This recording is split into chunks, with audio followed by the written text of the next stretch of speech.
Epstein files में PM Modi, Anil Ambani, Hardeep Singh Puri इन सब के नाम हैं। ये आपने अभी तक बहुत जगह से सुन लिया होगा, लेकिन पूरी बात आपको कोई नहीं बताएगा। जेफरी एप्स्टीन, जो दुनिया का सबसे बड़ा अंडर एज गर्ल्स का ट्रैफिकिंग रैकेट चलाता था, उसके लिंक्स जो थे वो दुनिया भर में फैले हुए थे, जिसमें टॉप बिजनेसमैन, पॉलिटिशियन, सेलिब्रिटीज थे, including bill Clinton, Bill Gates and Donald Trump. 2019 में वो जब मरा मैनहट्टन जेल में, उसके ठीक पहले ही यूएस डिपार्टमेंट ऑफ जस्टिस ने क्लासिफाइड फाइल बनाई, जिसमें वो सारे डिटेल्स थे जो बड़े लोग चाहते थे कभी सामने ना आए। उनके चैट्स, उनके प्राइवेट पार्टीज के फोटोज, उनके प्राइवेट पार्टीज में अंडरएज गर्ल्स के फोटोज, उस फाइल में सब कुछ था। और अभी तक ये फाइल जो थी वो कॉन्फिडेंशियल थी, लेकिन यूएस कांग्रेस में एक बिल पास हुआ, जिसके बाद डिपार्टमेंट ऑफ जस्टिस को इन सारे फाइल्स को डीक्लासिफाई करना पड़ा।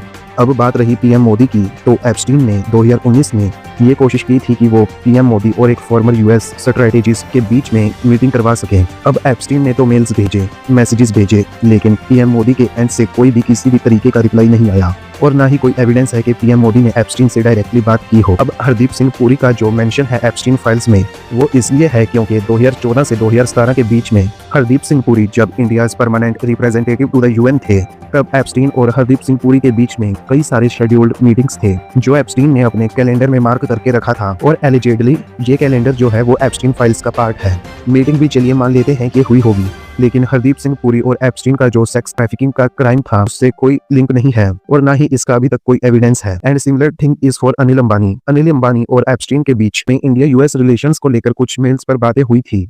अब बहुत लोग हैं जो आपको सिर्फ इतना बता देंगे थ्रू डिफरेंट मीडियम्स कि एप्स्टीन फाइल्स में इंडियन पर्सनैलिटीज का भी नाम है, वो पूरी बात आपको नहीं बताएंगे। So it is always smart to be aware. Jai Hind.